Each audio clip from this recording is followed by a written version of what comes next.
Okay, nice to see you all back after the coffee break. Normally, I should have introduced Bruno Jakob Feuerborn from Deutsche Funkturm GmbH after this break, but unfortunately, he didn't manage to come. So now I'm introducing Dirk Waasen, which you already know, Publishing Director of WK Media Publishing, and Hannes Rügheimer, the responsible editor for our network tests. They both will have a talk about 30 years of mobile network testing in Germany. Maybe 15 years of this are 15 years of my career. So please tell me something which I don't know.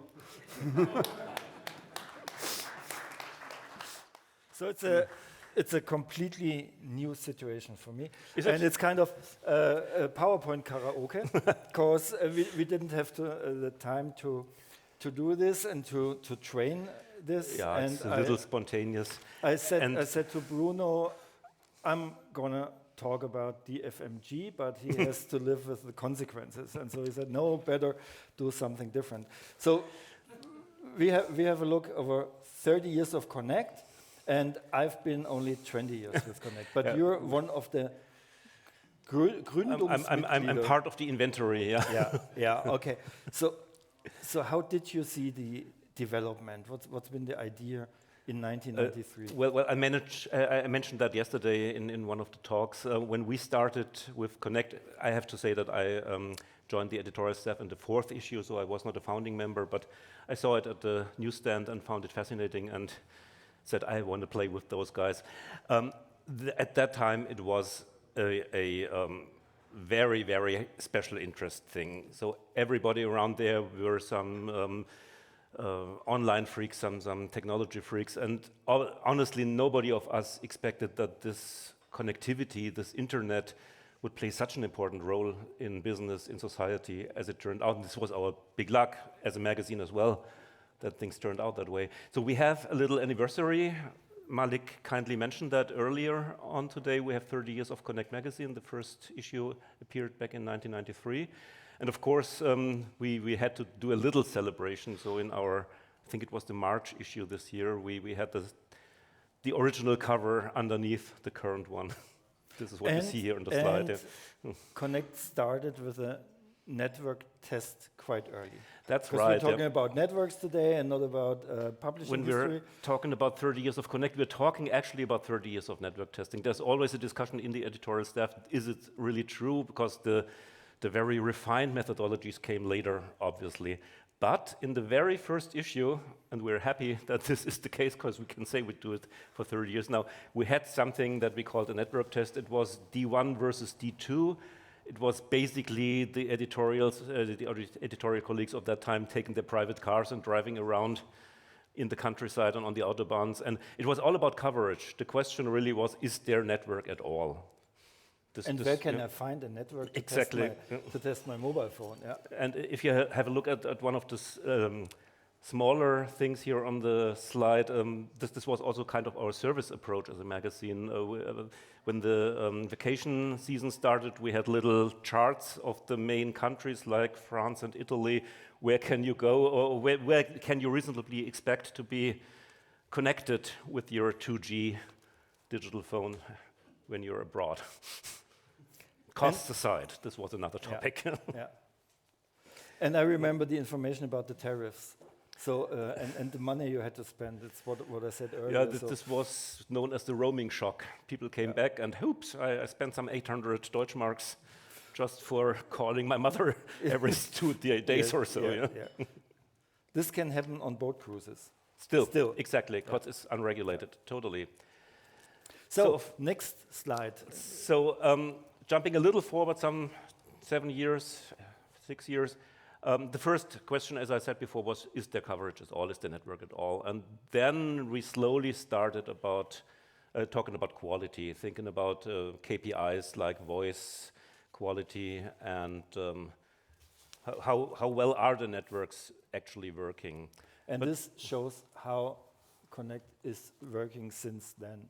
So it's nothing I feel the network is not as good, or I sense, or some friends told me the network Exactly. is as good, but we're measuring it. It has always been KPI based. I mean, we'll talk a little about the methodology ideas in this talk as well, but we never, okay, as I said in the very first issue, it was basically driving around and doing check marks, do I have a reception or not? But as soon as we talked about quality, of course, we had to measure, we had to take KPIs. And then phase 3, as I called it here in this slide deck, is data coming. UMTS, 3G starting. First in the cities, in the big cities, in the metropolitan areas.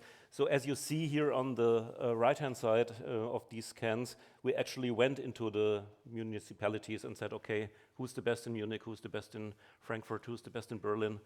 So this was the approach at that time. And then we had a little paradigm shift in the industry. Yes, I remember. Don't need to tell you too much about it, but of course, UMTS 3G was the start of the mobile internet, but very focused on business users, on business devices. The very first BlackBerries appeared at this time. Even if this phone, as far as I remember, didn't start with 3G, absolutely, but 2G. It was just 2G, so even those guys had to learn about the industry they were about to conquer. Yeah, that's true. Yeah, and it looks a little bit bigger than it really is today. If you're comparing it like this with the current models, I mean, this evolution is well known, but the paradigm shift, of course, changed a lot in the expectation of the users, and all of a sudden, do I have mobile internet, at what speed, at what quality, at what latency, was the decisive thing when we were talking about the network. And of course, we followed this route, this approach with our network testing, and started thinking about packages, started thinking about who does the best voice, who does the best data, who does the best services, and put all of that together and build a network test out of this. And this was the time when we started cooperating with our current partner, known as P3 at the time, now known as Umlaut. Or actually, it was a little earlier. Umlaut by Accenture? Now, Umlaut, part of Accenture, exactly. But of course, if you want to do something reliable, if you want to have the KPIs and be sure that you're statistically relevant, you have to work with people who know this business, who know what they're doing. And Umlaut is this partner that we found then, and that we are very happy to cooperate with up to now. Yeah, and it's getting more and more important the closer the networks get. I took my time to check it. So the distance between the best and the last in the Connect ranking has been about 25%. Just 10 years ago, and today it's just 6%.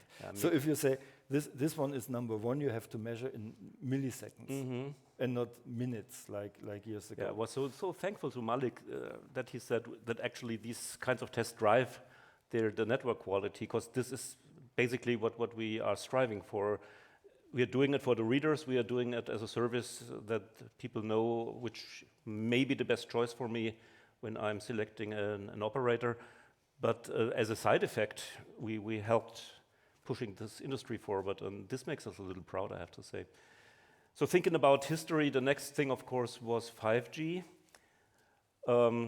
Data was a given at that moment, but still we said, okay, in the very early stages of a new network, and I think the same will happen with 6G as well, we always see who is rolling out first, where are the first islands that we can find some coverage and things like that. That was the starting point of approaching 5G in our tests. But in this case, the change came pretty fast. I think 2 years later, we took 5G as a given. We just said, okay, it's around, and we measure data at the best effort approach. So the best coverage we can get is the one that will deliver the data rates and the latencies. Yeah. But there's a fight about who's got the or how is 5G defined? The 5G That's network. Always. Like Malik said, standalone, not standalone. Exactly, What is 5G at all? So do I have the largest coverage, the best coverage? I think this is an interesting development. I was very fascinated by 5G because it was the very first time that the industry thought from the uses, from the use cases. What do we want to achieve and what kind of technology do we need to do that? This was a huge learning from 3G. I don't need to tell you, everybody of you, I think, lived through these times when all of a sudden there was a data network and nobody had any idea of what should we do with that. You may remember these very first prototypes of video telephones and fancy consumer stuff that never actually surfaced, never actually hit in the market. And 5G was the other way around, but of course still there's always a development. A network starts very, very early in very early standardization scopes, and there are some voices here from the industry that I hear that maybe the industry started a little too early to put this 5G logo in the top edge of the devices, because everybody was happy. Oh, I have 5G, and then experienced, okay, nothing really changed. Nothing. It was not that much faster. It was not that much more, or that less latency that everybody expected. And this is coming now. And of course, we educate our readers to understand that the best is yet to come, so to say. So 5G is on its way to fully conquer this industry and fully develop all of its advantages.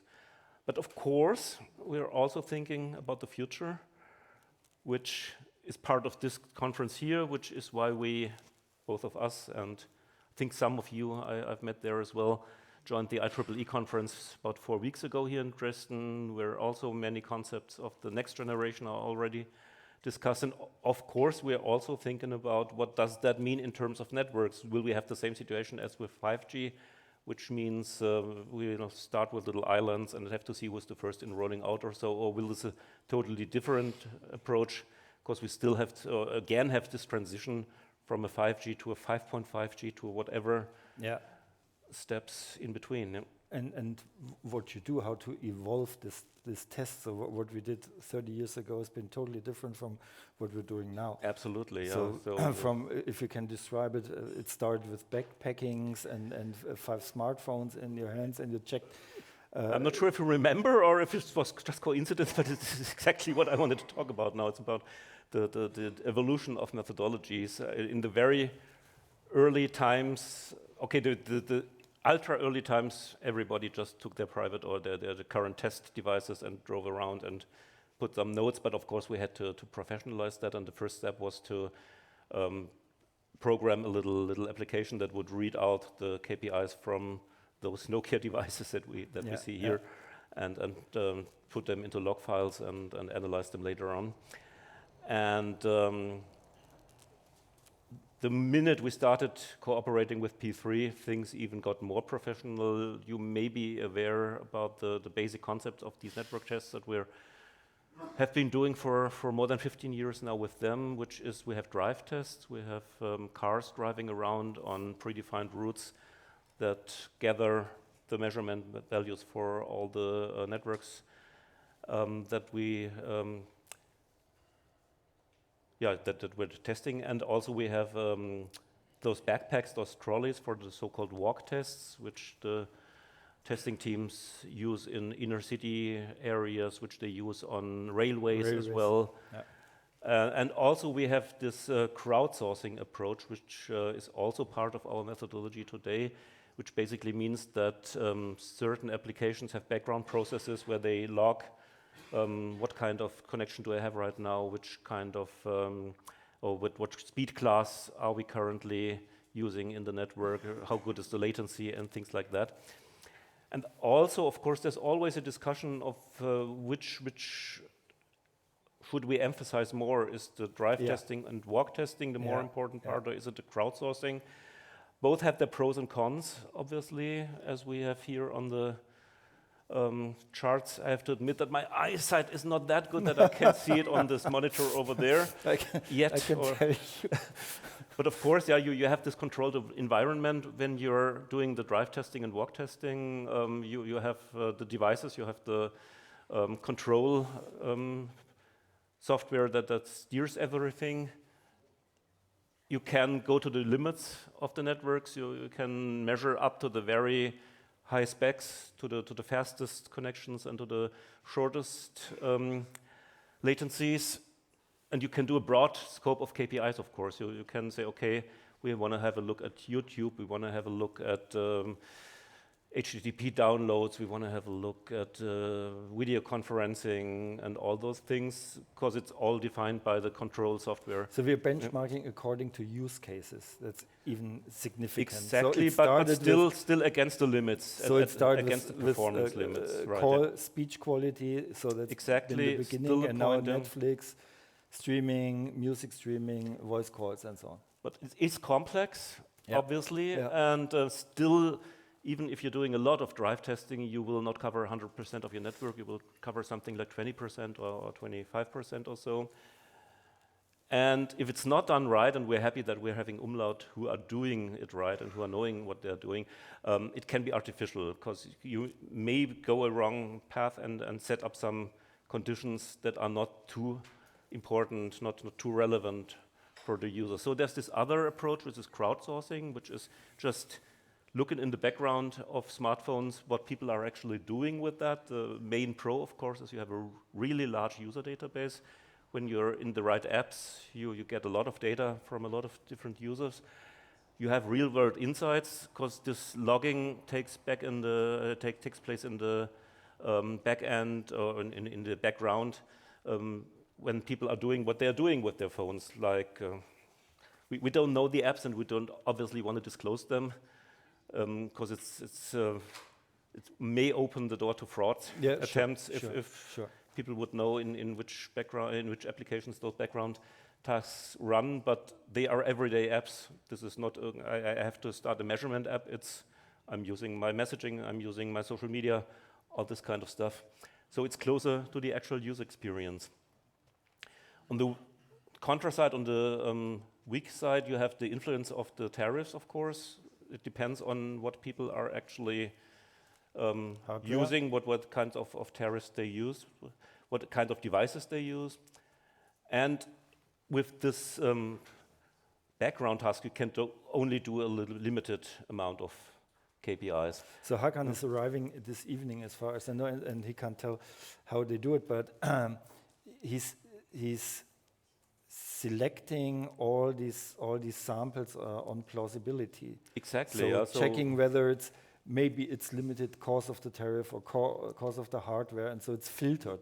It's Bernd's task and mine to a certain extent to discuss this with those guys all over the year. So actually the preparation phase is 11 months and the actual testing is 1 month. Yeah, and with the network operators too. And I think this last one is also interesting. We should mention it.